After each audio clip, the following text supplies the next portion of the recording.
Groenlandia últimamente se ha vuelto a mencionar su nombre en medios, debates políticos y conversaciones internacionales desde que Donald Trump expresó públicamente su interés en comprarla, como si se tratara de un territorio vacío, frío y distante, reducido a una cifra o a una oportunidad estratégica.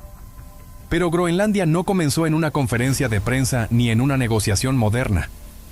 Groenlandia comenzó mucho antes, en el silencio del hielo, en la resistencia humana frente a un entorno que nunca fue amable, y en la vida cotidiana de personas que aprendieron a existir donde casi nadie más podía hacerlo.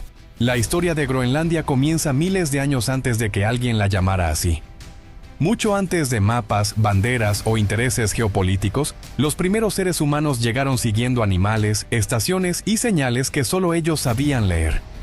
No vinieron a conquistar, vinieron a sobrevivir. Eran grupos pequeños, familias enteras que se movían juntas, cargando lo imprescindible, aprendiendo a escuchar el viento y a interpretar el hielo como otros interpretan la tierra fértil. Aquí no había margen para el error. Cada decisión, cada desplazamiento, podía significar la vida o la muerte. Estos primeros habitantes, antepasados de los actuales Inuit, desarrollaron una relación profunda y casi íntima con el entorno. El frío no era un enemigo abstracto, era una presencia constante que se respetaba. El mar no era solo agua helada, era despensa, camino y amenaza al mismo tiempo. Los niños crecían aprendiendo desde muy pequeños a observar, a esperar, a no desperdiciar nada. La comunidad no era una idea romántica, era una necesidad absoluta. Nadie sobrevivía solo en Groenlandia. Con el paso de los siglos, la vida siguió un ritmo marcado por la naturaleza. No había prisa, pero tampoco descanso real. Las noches largas moldeaban la mente. La oscuridad enseñaba paciencia, y la luz del verano traía una actividad intensa, casi urgente. Las historias se transmitían de boca en boca, no como entretenimiento, sino como forma de preservar conocimiento. Cada relato hablaba de errores cometidos, de decisiones sabias, de personas que no regresaron. La memoria colectiva era una herramienta de supervivencia. A principios del siglo X, Groenlandia volvió a ser observada desde fuera. Llegaron los vikingos, encabezados por Erik el Rojo, expulsado de Islandia. Él fue quien le dio el nombre de Tierra Verde, no como descripción fiel, sino como promesa. Una promesa dirigida a otros europeos cansados de la escasez. Los asentamientos nórdicos se establecieron en el sur, y durante un tiempo pareció que dos mundos distintos podían coexistir en la misma isla sin comprenderse del todo. Los vikingos trajeron ganado, iglesias, estructuras sociales europeas. Los inuit mantuvieron su modo de vida, adaptado al hielo. Pero Groenlandia no se adapta a cualquiera. El clima cambió, las rutas se volvieron más difíciles, y los asentamientos nórdicos desaparecieron lentamente.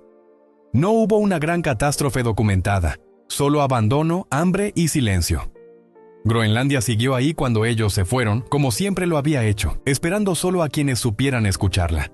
Siglos después, el interés europeo regresó, esta vez bajo la bandera danesa. La colonización no llegó con grandes ejércitos, sino con administradores, misioneros y comerciantes. Groenlandia pasó a formar parte del reino de Dinamarca, y con ello llegaron nuevas reglas, nuevos idiomas, nuevas formas de entender el mundo. Para muchos groenlandeses, el cambio no fue inmediato, pero fue profundo. Las decisiones importantes comenzaron a tomarse lejos. Las tradiciones locales empezaron a ser vistas como atrasadas. La educación, la religión y la economía se reconfiguraron.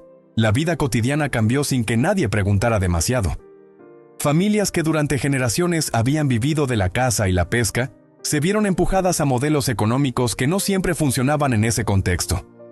Los niños aprendieron a leer en otro idioma, a pensar su futuro fuera de su propia tierra. Algunos lo lograron, otros quedaron atrapados entre dos mundos. Groenlandia empezó a cargar una herida silenciosa. La de no ser completamente dueña de sí misma. El siglo XX trajo modernización, pero también ruptura. Se construyeron ciudades, se centralizó la población, se introdujeron sistemas que prometían bienestar. Pero el costo humano fue alto. Comunidades enteras fueron desplazadas, modos de vida destruidos en nombre del progreso. Muchos adultos perdieron su rol tradicional. Muchos jóvenes crecieron sin referentes claros. El alcoholismo, la depresión y el suicidio se convirtieron en realidades dolorosas, no por debilidad cultural, sino por un choque brutal entre formas de vida incompatibles. Y aún así Groenlandia resistió. No de forma épica, sino cotidiana. resistió en madres que mantuvieron viva la lengua, en abuelos que siguieron contando historias, en trabajadores que aceptaron empleos duros para que sus hijos tuvieran opciones. En 1979 llegó el autogobierno y en 2009 se amplió aún más. No fue independencia total, pero sí un paso importante. Un reconocimiento tardío de que Groenlandia no era solo un territorio, sino un pueblo. Hoy, Groenlandia vuelve a estar en el centro del mundo, no por su gente, sino por su ubicación, sus recursos, su valor estratégico. El deshielo ha abierto rutas, ha revelado minerales, ha despertado intereses. Cuando se habla de comprar Groenlandia, muchos olvidan que aquí viven personas reales, con historia, con heridas, con orgullo y con miedo al futuro. Personas que no quieren ser una ficha más en un tablero global. El pasado sigue vivo en el presente. Se siente en la política, en la cultura, en la manera en que los groenlandeses miran al mundo con cautela. Se siente en el debate constante entre desarrollo y preservación, entre oportunidad y pérdida. Groenlandia no es un símbolo abstracto del Ártico. Es un lugar donde la historia pesa, donde cada decisión externa deja una marca interna. Y mientras el hielo cruje, mientras las ciudades crecen y las tradiciones luchan por mantenerse, Groenlandia continúa. No como un mito épico, sino como lo que siempre ha sido. Una historia profundamente humana, hecha de resistencia silenciosa, de errores impuestos y de una identidad que, a pesar de todo, se niega a desaparecer. Groenlandia es un país que casi siempre se menciona desde lejos, como si fuera un bloque de hielo inmóvil en el extremo del mapa, pero la realidad es que Groenlandia está viva, y su historia, aunque silenciosa, pesa más de lo que muchos imaginan.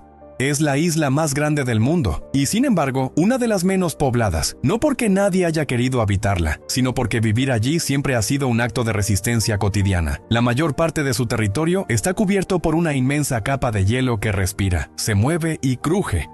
Y ese sonido ha acompañado a generaciones enteras como una presencia constante, casi como un recordatorio de que el ser humano en Groenlandia nunca ha sido dueño absoluto del lugar, solo un huésped que debe aprender a convivir. Durante miles de años, los pueblos inuit construyeron su vida en armonía con ese entorno extremo. No había margen para el desperdicio ni para la arrogancia. Cada casa, cada viaje sobre el hielo, cada decisión familiar estaba conectada con la supervivencia colectiva. Las casas no eran solo refugios, eran espacios de transmisión de memoria. Allí se enseñaba a los niños a observar el cielo, a escuchar el hielo, a reconocer cuándo el mar era aliado y cuándo podía convertirse en tumba. Groenlandia no formó su identidad desde el poder, sino desde la adaptación, desde el equilibrio frágil entre el miedo y la esperanza.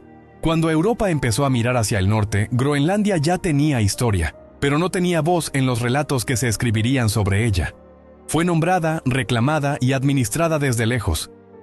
Primero llegaron los vikingos, luego los comerciantes, después los misioneros y finalmente el Estado danés. Para muchos groenlandeses, el cambio no fue una invasión visible, sino una transformación lenta que se filtró en la educación, en el idioma, en la forma de pensar el futuro. La vida tradicional empezó a verse como algo que debía corregirse, modernizarse o dejarse atrás, y con eso llegaron heridas profundas que todavía hoy no han terminado de sanar. En el siglo XX, Groenlandia fue empujada hacia un modelo de desarrollo que no siempre respetó su tejido social. Familias desplazadas, comunidades reubicadas, personas que pasaron de ser cazadores expertos a trabajadores sin raíces claras en ciudades nuevas. El alcoholismo, la pérdida de identidad y el aumento de los suicidios no surgieron de la nada. Fueron consecuencias humanas de decisiones políticas tomadas sin comprender del todo a quienes afectaban. Groenlandia pagó un precio alto por un progreso que muchas veces no eligió. Aún así, el pueblo groenlandés no desapareció ni se rindió. Conservó su lengua, su memoria y una relación profunda con la naturaleza que sigue marcando su forma de ver el mundo.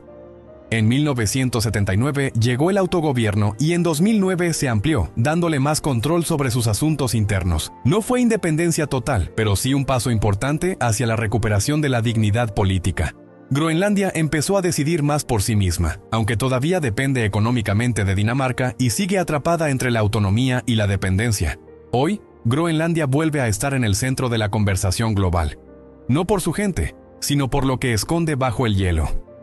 El cambio climático ha abierto rutas marítimas, ha expuesto minerales estratégicos y ha convertido a la isla en una pieza clave del tablero geopolítico. Estados Unidos, China, Europa, todos miran a Groenlandia con interés. Cuando se habló de comprarla, muchos lo tomaron como una locura, pero en el fondo reveló algo más profundo. que para las grandes potencias, Groenlandia sigue siendo vista más como un territorio que como un pueblo. Mientras tanto, los groenlandeses viven entre dos tiempos. Uno marcado por tradiciones antiguas, por el respeto al hielo y al silencio. Otro dominado por redes sociales, política internacional y decisiones que se toman muy lejos de sus costas. Los jóvenes se preguntan si su futuro está allí o fuera. Los mayores temen que, al abrirse demasiado al mundo, se pierda lo poco que ha sobrevivido intacto. Groenlandia no solo enfrenta el deshielo del clima, sino también el deshielo de su identidad. Hablar de Groenlandia hoy no es hablar solo de geografía o de política, es hablar de personas reales que sienten, que recuerdan, que cargan una historia de resistencia silenciosa. Es un país que nos obliga a preguntarnos qué vale más: el territorio o la gente que lo habita, los recursos o la dignidad, el poder o la memoria.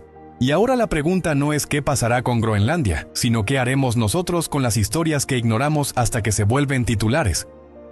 Si esta historia te hizo mirar a Groenlandia con otros ojos, no te quedes solo con eso. Comparte, comenta y sigue explorando estas historias humanas que casi nadie cuenta, porque entender el pasado de lugares como este también nos ayuda a entender el futuro que estamos construyendo.